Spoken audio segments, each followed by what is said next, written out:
আসসালামু আলাইকুম, সবাই কেমন আছেন? আশা করি আল্লাহর রহমতে ভালো আছেন। আপনাদের দোয়ায় আমিও ভালো আছি। অনেক দিন ধরেই লং ভিডিও দেওয়া হচ্ছে না। আমার শরীরটা বেশি ভালো না। আমার মেয়েটার অনেক জ্বর ঠান্ডা আসছিল, এই কারণে ডাক্তারের কাছে দৌড়াদৌড়ি পারছি। তখন তো সন্তান রেখে ভিডিও তো আর বানানো যাবে না, কারণ সন্তানকে সুস্থ করা এলো একটা মায়ের এলো কাজ। আর অসুস্থ হলে পোলাপাটের পিছে তো সবসময়েরই থাকতে হয় মায়েদের। এর জন্য ভাবলাম আপনাদের সামনে বসে কিছু কথা বলি। মেয়েদের জীবন নিয়ে আমি কথা বলবো। মেয়েদের জীবন এমনই জীবন যে সংসারে ঘুমে থেকে উঠে তাদের চাকরি শুরু হয়। বাচ্চা কাচ্চা সামলাও, সংসারে কাজ সামলাও, সব কিছু সামলিয়ে তারপরে সে মনে করেন একটা কিছু করা যায়। ছেলেরা তো চাকরি করে, তার একটা টাইম আছে যে টাইমের মধ্যে তার কাজ শেষ হবে, আর অবসর টাইমটুকু সে ফোনে কথা বলবে কি রেস্ট নিবে, মাস শেষে একটা স্যালারি পায়। কিন্তু মেয়েদের জীবন এরকমই যে আপনার ভোর 4টায় থেকে শুরু হয় রাত 10টা-11টা পর্যন্ত। তারপরও এখানে কোনো স্যালারি নেই, কোনো কিচ্ছু নেই, পরিশ্রম, শুধু মেয়েটার পরিশ্রমই যায়। তারপরেও মেয়েটাকে কেউ দাম দেয় না। মেয়েদের কষ্ট পৃথিবীতে বোঝার মতন কোনো লোক নেই।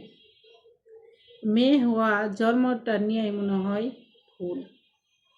নিজেও একটা মেয়েদের কষ্ট আমি বুঝি, যে একটা মেয়ের জীবনে কত কষ্ট। মা বাবা ভাই বোন সব রেখে সারাটা জীবন পরের বাড়িতে থাকতে হয়। মেয়েদের জীবনের চাইতে মানে এমনই কষ্টের জীবন মেয়েদের জীবন, তা ভাষায় প্রকাশ করার মতন না। সব কিছু ছেড়েই সেও অন্যদের আপন করে থাকতে হয়। তাহলে মেয়েদের কীরকম আল্লাহ ধৈর্য দিছে। আসলে মেয়েদের যদি ধৈর্য না দিত, মেয়েরা কখনোই থাকতে পারতো না। যেখানে চেনা নেই জানা নেই, সে মানুষগুলোর সাথে মিশতে হয়, সে মানুষগুলোর সাথে সারা জীবন তাল মিলিয়ে চলতে হয়। মেয়েদের জীবনের কথা, কষ্টের কথা বললে শেষ হবে না। আর তার মধ্যে যদি থাকে সে প্রবাসীর বউ, তাহলে তো কষ্টের কোনো শেষই নেই।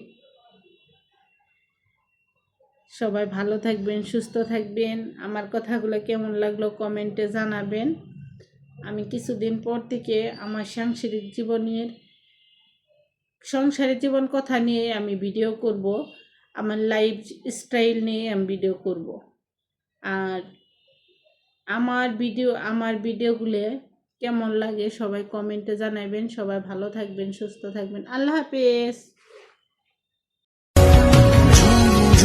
পাতালি হাওয়ার সাথে খুঁজেছি শুধুই তোমার, বিছাতে পারেনি ঝোড়ো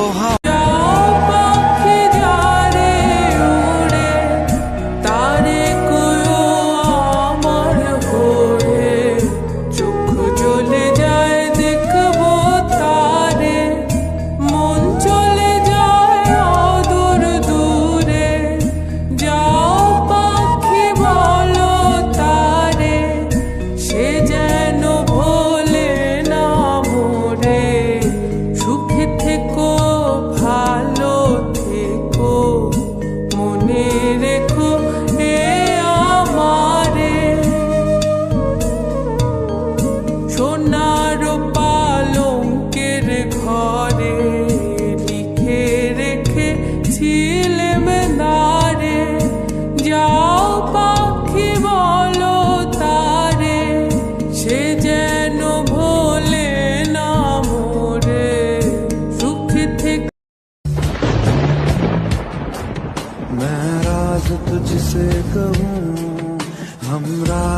जा जरा करने